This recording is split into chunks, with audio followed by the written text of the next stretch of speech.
Let's go! Today we're going to share how Shiesty saved the NFL playoffs. January 2nd, 2023. Two of the NFL's best teams squaring off with much more at stake than just primetime coverage. The Buffalo Bills against the Cincinnati Bengals. With just over 6 minutes left in the first quarter, the Bengals have the ball. On the second play of the drive, Joe Burrow passes to T. Higgins and lowers his shoulder, hoping to gain a few extra yards. Demar Hamlin makes the tackle, and as you can see, everything appears normal. Hamlin returns to his feet, adjusts his helmet, then collapses on the spot. Now another Bills player is down. Yeah, it was a scary, emotional moment. Witnessing somebody that plays the same game that you do, go through a crisis that is life-threatening. And it was a sad night for all involved. It was endless love and support from my family and everyone. The NFL still had a huge mess on its hands when it comes to actual football. This Buffalo-Cincinnati game wasn't able to finish. The score, however, was 7-3 with the Bengals leading. However, there really is no way to determine a winner with the game ending in the first quarter.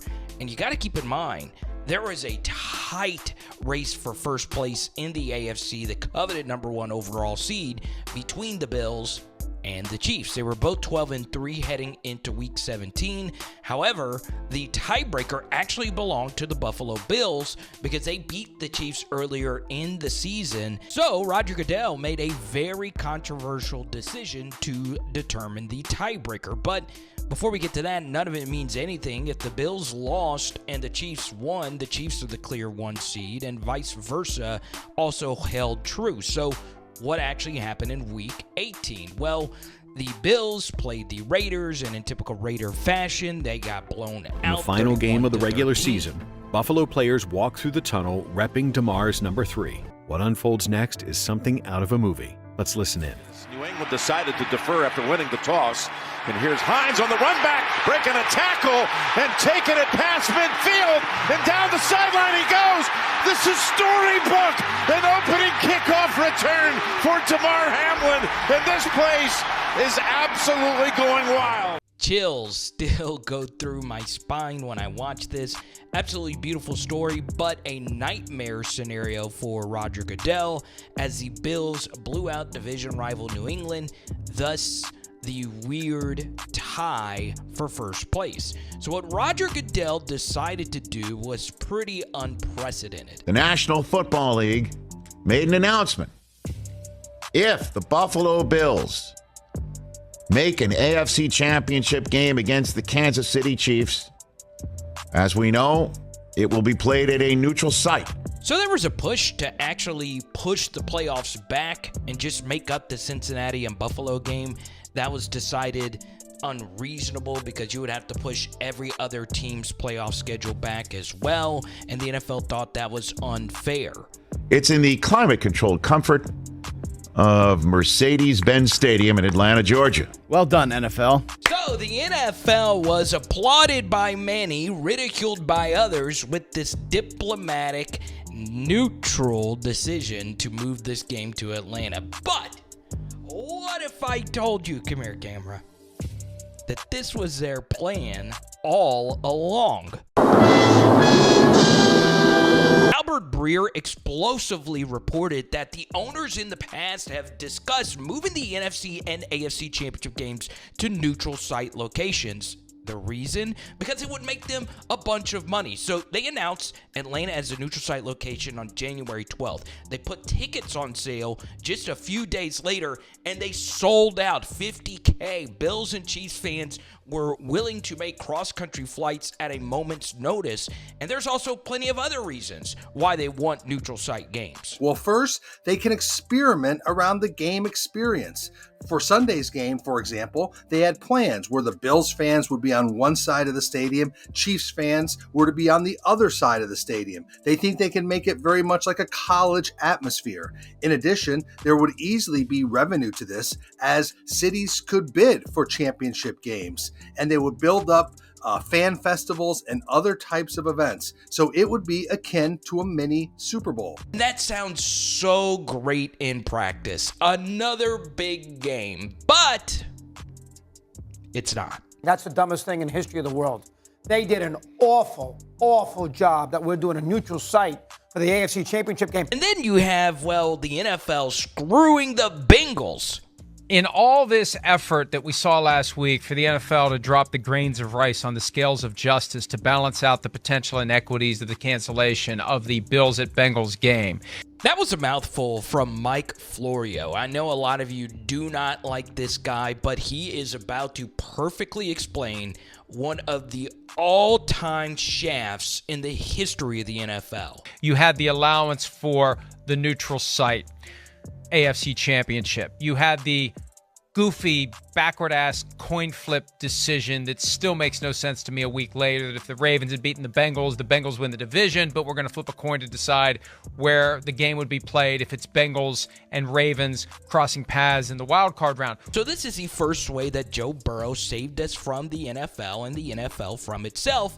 It's a little complicated, and that's why it's total BS. The Bills and the Chiefs, we talked about their Week 18 situation earlier, but let's talk about this Ravens and Cincinnati situation. So the Bengals beat the Ravens in Week 18, but let's just say that they didn't. If the Ravens had won, they would have finished with the same amount of wins, but the Bengals would have had the higher winning percentage. And back in 2020, during the COVID year, the NFL decided if a game was ever canceled, the team with the higher winning percentage would own the tiebreaker. But that's not what happened here. They decided to do a coin flip, and this would have been a more unfair coin flip than this one. And if you don't get this reference, well, that's a shame on you. But the Cincinnati Bengals won, and we never got that really stupid coin flip. Why was there no allowance for a coin flip or a neutral site for a Bengals at Bills divisional round game? How did that get lost in the cracks here? So here's another way Joe Burrow saved you from NFL hypocrisy. So the NFL playoff field was set, and in the wild card round, we had this stupid 7-seed rule. I hate it. Either way, the Dolphins played the Bills scathed by, and, well, in a Week 18 rematch, the Bengals were able to take care of the Ravens. Here is the massive issue. Let's just say that the Demar Hamlin game played out and the Bills lost. Well, the Bengals would have had the 2-seed and home field advantage via the tiebreaker and the same exact record. There definitely should have been a coin flip for this game. If you're going to have a coin flip potentially for Ravens-Bengals, you should have a coin flip for Bills-Bengals. Or a neutral site. Not neither. One or the other. Happy to have you with us for our coverage of this playoff game between the Bengals and the Buffalo Bills. This game is arguably the most influential one in NFL history, especially if you take out Super Bowls. Now, there was another one in snow that could have a very strong case, but the truth is the Bengals were royally screwed in this situation. And look, you can come to your own conclusions and get down in the comment section, but I let you hear from two national reporters break it all down, but now I want to give you my vantage point of this entire situation. The NFL should have just stuck with what it did in 2020. If you cancel a game, the team with the higher winning percentage gets the home field advantage. But they didn't want to do that because they wanted to try their long-standing thing that they talked about, which was a neutral site conference championship game. So you couldn't do the higher winning percentage thing. The second thing is you wanted to make it as easy as possible for the Bills and the Chiefs to get to this neutral site game. So how do you do that? Well, first round of the playoffs, instead of doing a neutral site game between the Ravens and Bengals that the Ravens won, you do a random coin flip that never actually happened. And if you wanted to be fair, again, you would have done a coin flip for home field advantage in this game, but no, the Bills having home field would give them a very good shot of winning the game, thus the AFC Championship game happening in a neutral site. In the words of Joey B, that was a dot. Now, it wasn't just Burrow. The defense for the Bengals has been spectacular in the playoffs. Mixon, Chase, all that. But you got to remember, Burrow was behind a patchwork offensive line in this hostile environment, and he was the main reason that they were able to run away with this victory. Now, the spicy part comes from the postgame. Everyone talking about a neutral AFC Championship game, not even thinking about you guys. How much did that motivate you coming into this? You better send those refunds. We had our mindset to go play in Kansas City, and it is tough because they have to formulate the plans for coin tosses, and they got to formulate the plans for neutral site games, and we just keep screwing it up for everybody, and I hate that for people that have to endure all those logistical issues, and then we just keep screwing it up. So I'm sorry. Second down and 6. Burrow retrieves pocket. He's hit as he throws, and it's incomplete.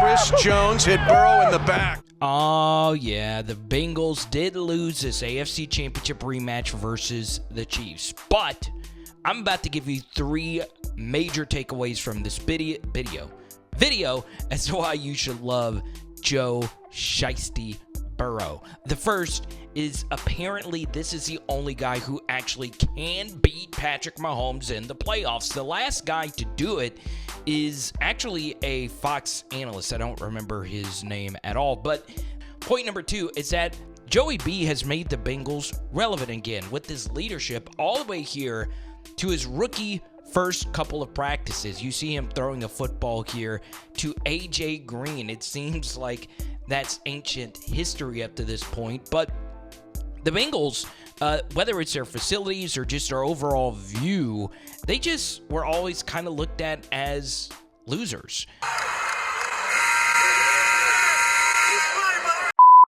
It felt like a dinner party and we were the entertainment.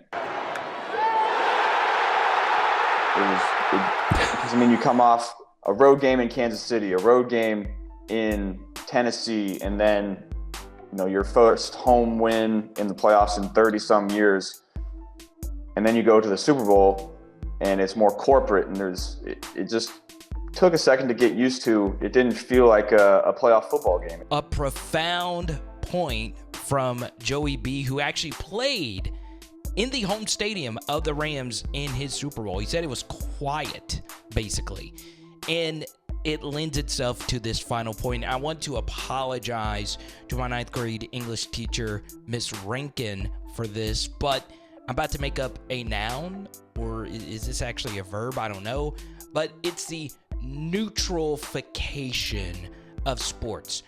I hate it, and it's part of the reason why I showed you that Luka Doncic clip and that Corey Seager clip. Sports are intended to be played in a home road environment. And yes, I am perfectly fine with the Super Bowl remaining as is. Really quickly, shout out to Jonathan Stewart. I was just on his show not too long ago. But, this Super Bowl wasn't really all that compelling, but most of them are. And I wouldn't change anything about it. But as far as the AFC and NFC Championship games are concerned, those should never, ever change. And if Joe Burrow had not gone into Buffalo and the Bengals win that game, despite the NFL trying to make sure that they didn't, you would be dealing with an every year situation with the AFC and NFC Championship game being neutered. Now, subscribe, ring the bell if you love content such as this. This is, I think, my first deep dive on this channel. I've worked way too long on doing this to get my point across here, but honestly, you don't want this. And this is coming from someone with an extensive college football background where there is so many neutral site games. And yes, you just saw Paycor Stadium. It is nowhere close to the majestical, I didn't say that word right at all, the majestic SoFi Stadium, which is state-of-the-art, climate-controlled, all that stuff. But the truth is, if you earn home field advantage throughout the playoffs, put it in the freaking snow. I don't care. That means you deserved it. And I don't care if you're Cincinnati or if you're Buffalo or you're the Jets, whoever you may be. Well, take that back. Not the Jets. We know they'll never get there, but whoever it is, home field equity is something, right? If you won out during the regular season, you deserve having your crowd behind you in the second biggest game you possibly could play in the sport. Now, there was no bias whatsoever in today's creation of the video. I tried to do a PFT Collinsworth slide in. But truth be told, if this video, I'm going to aim for the skies. If this gets 50,000 views, I'll give out this Joe Burrow PSA 10 rookie card. Shout out to NoOffSeason.com. And floating in your face right now, it's actually home field advantage backfiring on a legendary NFL team.